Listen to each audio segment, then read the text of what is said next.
We live in a society where people need to be educated on not just life, but also death.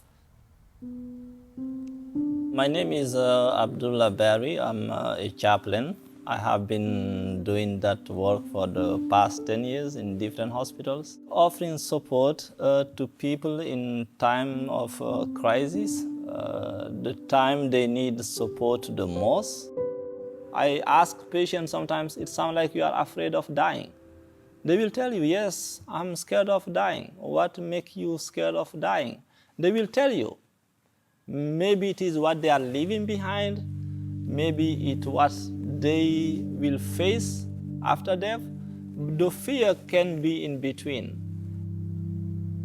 This patient was dying and family members came at the bedside, but they were not talking to each other for a long period of time. And I asked the patient, what is more important to you at this time? He reminded that my children are in conflict. They didn't talk to each other. So if I see them reconcile right here in front of me at the bedside, I will die peacefully. So I think that was important, and everybody, went into tears. And actually, I was kind of the bridge. I spoke to the family members. Did you hear what your father said? And they all came, hug each other, and they forgive each other. So I believe that, that was really, I felt good about the job that we do, because this is a human life. Those are the type of sacred moments that we often witness at the hospital as chaplains. Hi, I'm Esther Maria Roman. I am a staff chaplain at a New York City hospital. One thing I've borne witness to in accompanying the dying is the many different things that bring them comfort, that bring them peace, that bring them a sense of themselves. And I think there's the key, right? So sure, sometimes it is prayer, and sometimes it is a ritual and a sacrament and a visit from a clergy person or myself, but other times it is a song, a poem, something beautiful and personal that has nothing to do with traditional God, traditional idea of God, but is holy to them. And my work as a chaplain is to get to know what is holy to my patient and bring that nearer to them in service of their coping, in service of their spiritual wellness. I wish that the subject of our life in its totality, right? So how we live our lives, how we want to live, we focus a lot on that. I wish that we focused a little more on how we want to die. The idea that we can be stewards of that experience, and that death can be beautiful and holy and something we can try to protect and something we can make beautiful and make very personal.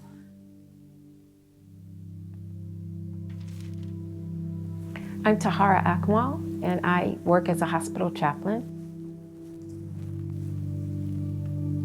Yeah, and it almost sounds, when you think about having courage at end of life, it sounds, how do I have courage at end of life?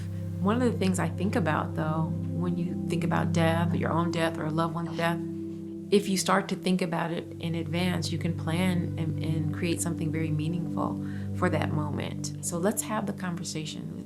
What do you want? What would be ideal for you? What would be best for you? Or, those kind of conversations that may feel a little bit scary or emotional, but I'm just wondering, from my experience as a hospital chaplain, what would it be like if people did have those, really frank, heart-to-heart conversations? I think the way death can give back to life is if we demystify it. In doing that, the way I think it can be life-giving is, instead of assuming things or filling in the blanks ourselves, maybe we can learn something and really tap into our heart and figure out what we do believe and what we do worry about, or what we are fearful about, or what might be something that we're not afraid about or that we can embrace about death. whether it's from your spiritual tradition or your own values or your connection to nature and the universe, I think that can be life-giving, to strip away some of the fear and demystify death. I think that can be really powerful.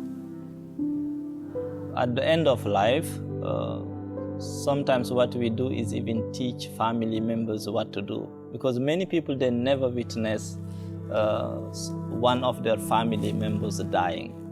So we are here just guiding them with the steps, what to say, and sometimes even what not to say, depend.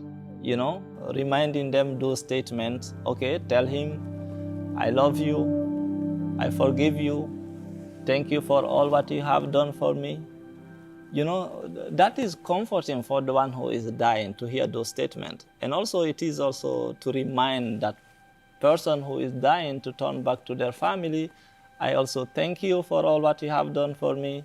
I love you and I forgive you. So these are three strong statements at the end of life that those dying want to hear, and also family members want to hear, that they call good ending, a good goodbye. I fear death less now compared to when I first started doing this job. I don't know, maybe because I do it every single day and I see people dying almost every day. It helped me understand more of the reality of life, you know, that it's, we are not here forever. We came, we are travelers, we will stay here for a short period of time and we will return. There is a statement when a Muslim passes away that we say, that is in the Quran, Inna lillahi wa inna ilayhi raji'un. We came from God and we are returning back to God. So I have less fear of death. Doesn't mean I want to die today.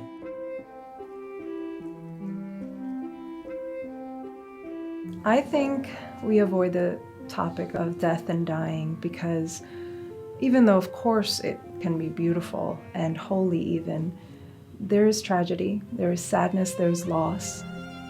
There are feelings that are inevitably linked to that season of life, and those are feelings we, I think, have been shaped to avoid. We are evasive with feeling pain and suffering. We are not quick to see that grief can coincide with peace and sadness can coincide with joy. My faith inspires me, gives me hope, gives me strength. I've been at the bedside of many family members who have found solace in listening to me recite the 23rd Psalm.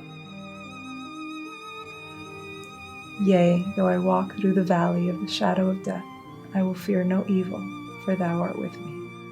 Your rod and your staff, they comfort me. The more I'm around death, the more comfortable I am with it.